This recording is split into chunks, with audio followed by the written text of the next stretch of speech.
the We Wreck Records podcast. You know, say the Deftones were big fans, Rage were fans.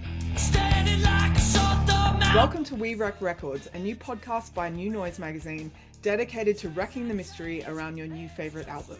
Like post-hardcore, there wasn't that many bands that were doing it in terms of making it like an album that people could be like, this is fucking different. This sort of sea change happened with, with Nirvana and all this kind of music that was like, like Sonic Youth had a gold record, like music that would have not even been considered at all was all of a sudden being brought out to the public.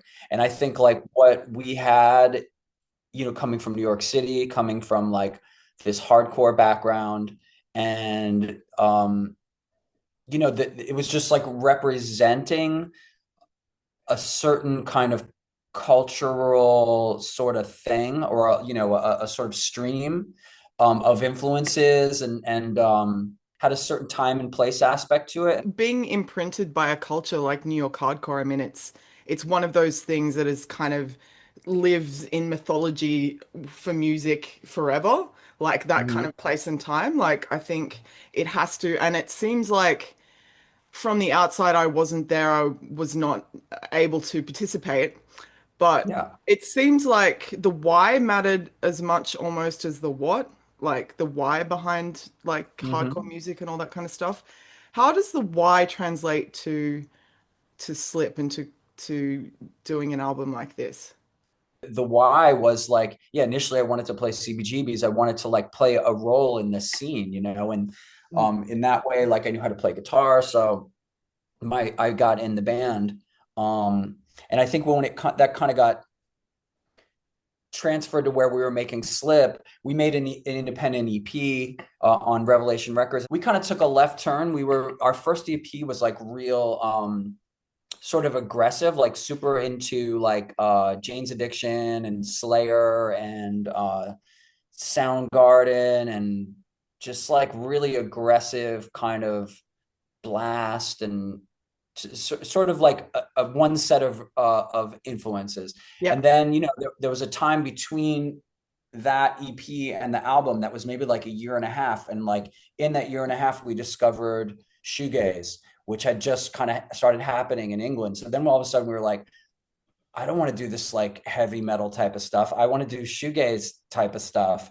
But then, we were being signed and appreciate, kind of like getting popular based on this sort of other thing. So Phaser was a song that was like really trippy and super shoegazy.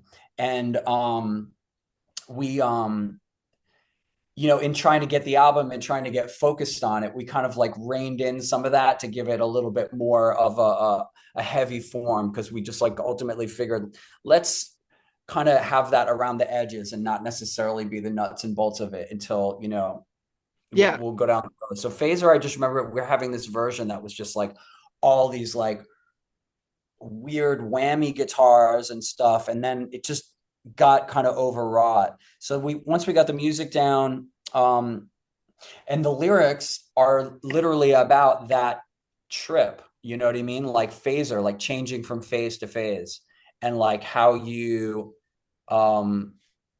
like people just you get a different haircut, you change your dressing style or something like that. You got a new hat. Do I look cool in this hat? Do I look foolish? Oh, I'm thinking about growing a mustache. You know what I mean?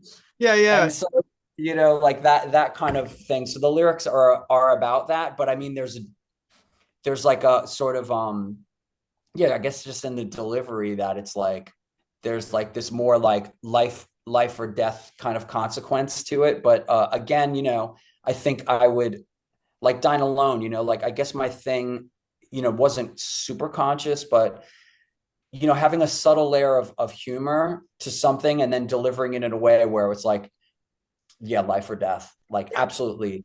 That's very serious. hardcore, isn't it? Yeah, I mean, I always kind of like that, because it's like the melodrama is important for the like both things can be real, you know what I mean? 100%. Well, when like life is tragic and hilarious.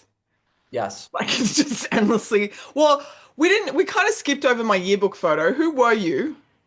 And what were you doing? Who were you in this moment? How old were you at this point when this album, when you were making this album and stuff? And who were you? I guess around that time I would have been in my I've been early 20s, like 21, 22, 23, somewhere in that like early 20 Little life. baby, little baby. I was a little baby, but I also had done so much cool shit already. You know what I mean? I Yeah, had toured uh the United States, I've toured in Europe. I had already made probably like 3 or 4 albums by the time yeah, yeah. Of I course. did Yeah, it. So I had had a lot of experiences, and I had gone to I was going to college, and then when the band kind of like picked up and got more serious, then I guess with the record contract, I dropped out of college, and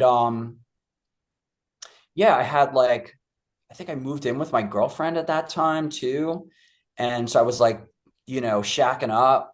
I was like doing grown doing up all this. shit. I got a record Yeah, deal. I got a I girlfriend. I got yeah. I grew my hair long, you know what I mean? I was just doing all this cool shit. So it was a really fun time. And also like combined with the fact that music was so interesting at that time. You know what I Yeah, mean? Like before like Nirvana like happened, like there was also like this kind of bubbling critical mass, you know what I mean, underneath it to where like all the good bands were on indies and all the bands that were like on MTV that were popular were like, I mean, we could be nostalgic and be psyched about Faster Pussycat or whatever, or, about, Cinderella and appreciate them, for what they were. But like for me at the time, if that represented hard rock, I didn't, I was not it'd be into it. sad. It'd be a sad thing. Yeah.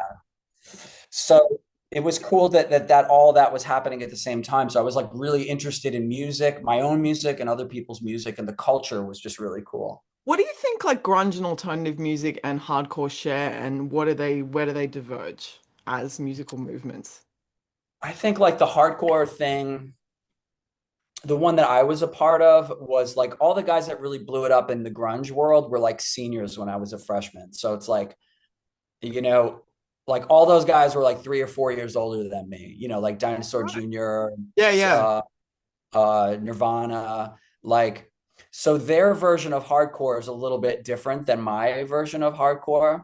yeah, And so yeah. That's an interesting point. Yeah, but I think ultimately there's all the hardcore kids and punk kids, before they became hardcore or punk, were probably into Black Sabbath, Judas Priest, Led Zeppelin, Iron Maiden, and all that kind of stuff. And then they found punk and then changed that. So then when they kind of like eventually got over the like, okay, did the punk thing, it's not surprising that they would start ripping Black Sabbath. You know what I mean? Which is when I first heard Nirvana, I thought it's sort of like reads Black Sabbath, but underneath it's like replacements and REM. how do you make guitar and voice emotional instruments? Like, how do you transmit? And do you have to feel the way you want the song to feel, or is it different? Well, I think I definitely learned that through like hardcore and CBGBs and all that kind of stuff because like the music is so uh charged, you know what I mean? A lot, and it's charged like with like a lot of the time it's like, righteousness, disgust, anger, that's a lot of it. Yeah, But there's like hope and there's a whole range of emotions, but it's usually like really strong ones. yeah, So dude. so I think, trying to like sort of we just still naturally had that in us, Yeah, yeah, but it was we also had gotten like, more into subtlety of stuff, you know what I mean? And like the lyrics, like I felt I had written the lyrics for Gorilla Biscuits, and that those lyrics were very much about like us and what are we going to do, and we're against this, and this is what we're for, the world that we want to see, and like let's do this together. Whereas like on Quicksand stuff, like I was writing more about what I kind of am going through, what I want to see, how I see, the bullshit in other people in the world, or the bullshit in me, you know what I mean? And like a lot of the lyrics are about that kind of feeling. yeah. And so I had to write lyrics for this record. So I was like freaking stressing out. So I just started to really just dig in to try to get something, Mm. that felt, I guess, somehow, yeah, important in a way. So I guess the deeper I dug, you know what I mean? Like that gives it, charges it emotionally. What has really stuck with you that people like response to it, like when it came out and obviously years later? What have been like fellow artists or people who have said stuff that kind of stuck with you? Um, well, I guess it's just really cool that, especially from my peers and like from people that I really respect, like knowing that that record influenced Mm. uh really great artists that I totally admire, Yeah, who are and your like favorites? ones that I feel like were, You're happy they are your children. well, I wouldn't claim them as my children, but just like, even like, say the Deftones were big fans, and Yeah. or like Rage were fans, you know what I mean? Like people that, like, because of the timing, like that they picked up on what we were doing and did, obviously were doing their own thing and doing an amazing Yeah. thing. But like those bands are so big that they influence so many other bands. So like part of our DNA is sort of like in that stream. But like anytime Yeah. anyone tells me like, the fact that we're talking about it, I'm having a nice time talking with you about it. Like that's awesome. You But know what I mean? Like, this is totally dope. I'm like, oh, it's cool to hear Wreck the Mystery. That's the point of the show. oh, Uh, it is. Oh shit. what would you put on this record's tombstone? This record's tombstone. Well, as you just said, like I don't think it ever has a tombstone. Like it's always going to exist uh, in the on a hard drive somewhere, buried deep in the in the In kind of vault. post-apocalyptic landscape. Someone will Easy. discover it. I'll discover it in a time capsule. You should leave a note. What would Yes, in the okay, Planet of the actually, what Apes. would you put on the note? On the note, It's in the time capsule. There we go. I'm okay, just let me think workshopping about that. live here. I'm workshopping questions live. Oh, let me think about that. Yeah, I was gonna say skip to song X, but actually the first song is good. it is good. Uh, so Yeah. uh yeah, no skips. No skips. 100% no skips. That's the best way to end it. Thank you.